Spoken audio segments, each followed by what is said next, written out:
Atualmente, aprender a viver juntos, aprender a viver com os outros, é um dos maiores desafios da educação.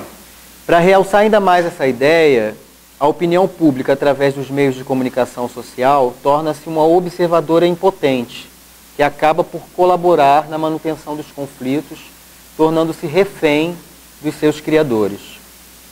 Surge de imediato uma pergunta: como fica a educação em meio a tudo isso? Até agora, a educação não pôde fazer muito para modificar essa situação.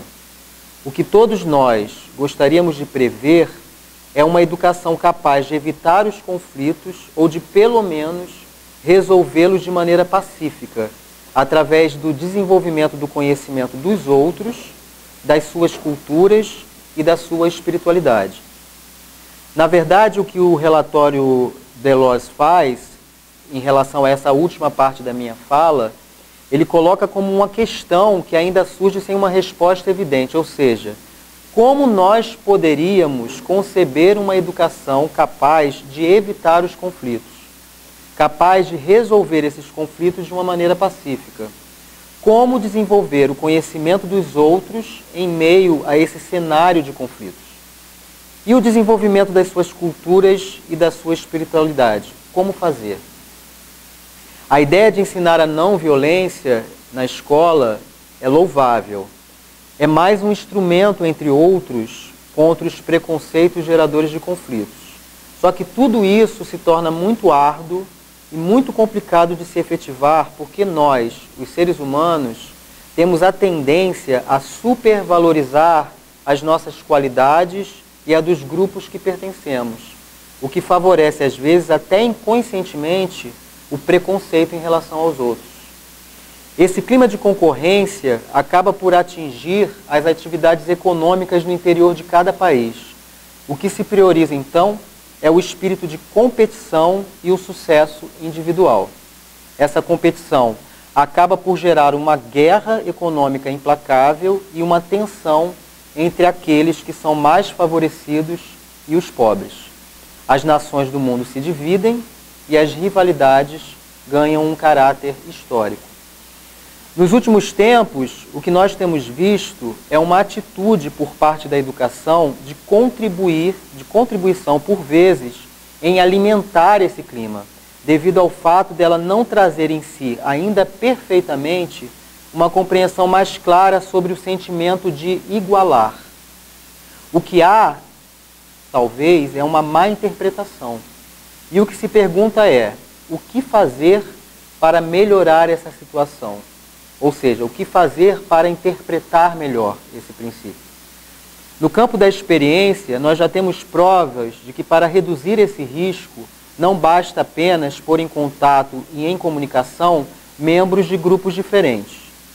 Não é suficiente, por exemplo, a criação de escolas comuns a várias religiões, porque se nesse espaço comum esses diferentes grupos entrarem em competição ou se o estatuto do lugar continuar promovendo uma desigualdade, uma solução dessas pode agravar ainda mais as tensões e provocar conflitos. Agora, se esse contato for desenvolvido num contexto igualitário e se os objetivos e os projetos desenvolvidos dentro desse contexto forem comuns a todos que deles participarem, os preconceitos e a hostilidade desaparecerão e darão lugar à cooperação e até mesmo à amizade. Para a educação surgem então duas vias de ação que se complementam. A primeira, que tem relação com a descoberta progressiva do outro, e a segunda, que vai ocorrer ao longo de toda a vida, a de participação efetiva em projetos comuns, que poderiam evitar, como já dissemos, os conflitos e propor sua resolução. Vamos começar pela primeira via de ação, a descoberta do outro. É responsabilidade da educação, é missão da educação, transmitir conhecimentos sobre a diversidade da espécie humana, levar as pessoas a tomar consciência das semelhanças e da interdependência entre todos os seres humanos do planeta. Desde para com os mais pequenos, até para com os alunos maiores, a escola deve aproveitar todas as ocasiões para essa dupla aprendizagem. Existem algumas disciplinas que estão mais adaptadas para esse fim. O relatório fala, em particular, da geografia humana a partir do ensino básico e as línguas e literaturas estrangeiras mais tarde. Nós tomamos a liberdade de considerar que existem muitas outras disciplinas que já estão adaptadas para esse fim.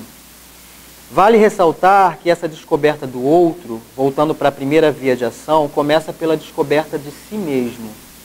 A função da educação é dar à criança e ao adolescente uma visão ajustada do mundo, por intermédio da família, da comunidade e da escola. Ao nos descobrirmos verdadeiramente, estaremos possibilitando nos colocarmos no lugar do outro e, consequentemente, compreender as reações do outro. Desenvolver essa atitude de empatia na escola é muito útil para os comportamentos sociais ao longo de toda a vida. Mais uma vez, segundo o relatório, o ensino da história das religiões ou dos costumes, por exemplo, pode servir de referência útil para futuros comportamentos, ou seja, ensinando aos jovens a adotar a perspectiva de outros grupos étnicos ou religiosos, seria possível estar evitando incompreensões geradoras de ódio e violência entre os adultos. Todos esses métodos de ensino, eles devem favorecer o reconhecimento do outro. Aquele professor que eliminar a curiosidade ou o espírito crítico dos seus alunos, em vez de os desenvolver, pode estar prejudicando e não sendo útil. Ele estará contribuindo com o enfraquecimento do aluno por toda a vida, bem como colaborará também negativamente com a sua capacidade de abertura à alteridade, ou seja, a sua capacidade de reconhecer o outro com as suas qualidades. É despertando um confronto através do diálogo e da troca de argumentos que nós estaremos contribuindo com a educação do século XXI. Vamos agora para a segunda via de ação. Quando se trabalha em conjunto sobre projetos motivadores e fora do habitual, as diferenças e os conflitos se reduzem e, em alguns casos, até desaparecem. Através desses projetos, surge uma nova forma de identificação, que acaba eliminando as rotinas individuais e valorizando aquilo que é comum e não as diferenças. O exemplo citado pelo relatório, nessa parte da análise, é o do desporto, que seria capaz de transformar tensões entre classes sociais ou nacionalidades através da experiência e do prazer do esforço comum, gerando uma prática de solidariedade.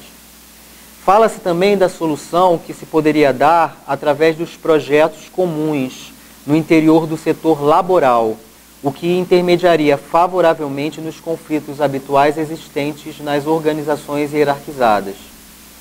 A proposta, enfim, oferecida pelo relatório é a seguinte: a educação, reservando um tempo e ocasiões suficientes em seus programas para que os jovens participem de projetos de cooperação logo desde a infância, tanto no campo das atividades desportivas como no das atividades culturais. Estimular a participação em atividades sociais, ajuda aos mais desfavorecidos, ações humanitárias, serviços de solidariedade entre gerações. E nesse ponto do relatório, o olhar volta-se para o que nós realizamos aqui no espaço. Abre-se uma proposta para as outras organizações educativas e associativas continuarem o trabalho realizado pela escola. É o que nós estamos fazendo aqui. Além disso, na prática diária de ensino, a participação dos professores e dos alunos em projetos comuns irão proporcionar uma aprendizagem de métodos de resolução de conflitos e acabar por constituir uma referência para a vida dos alunos. E aí nós finalizamos deixando claro mais uma vez uma fala que vem no relatório que é de extrema importância. É despertando um confronto através do diálogo e da troca de argumentos que estaremos contribuindo com a educação do século XXI.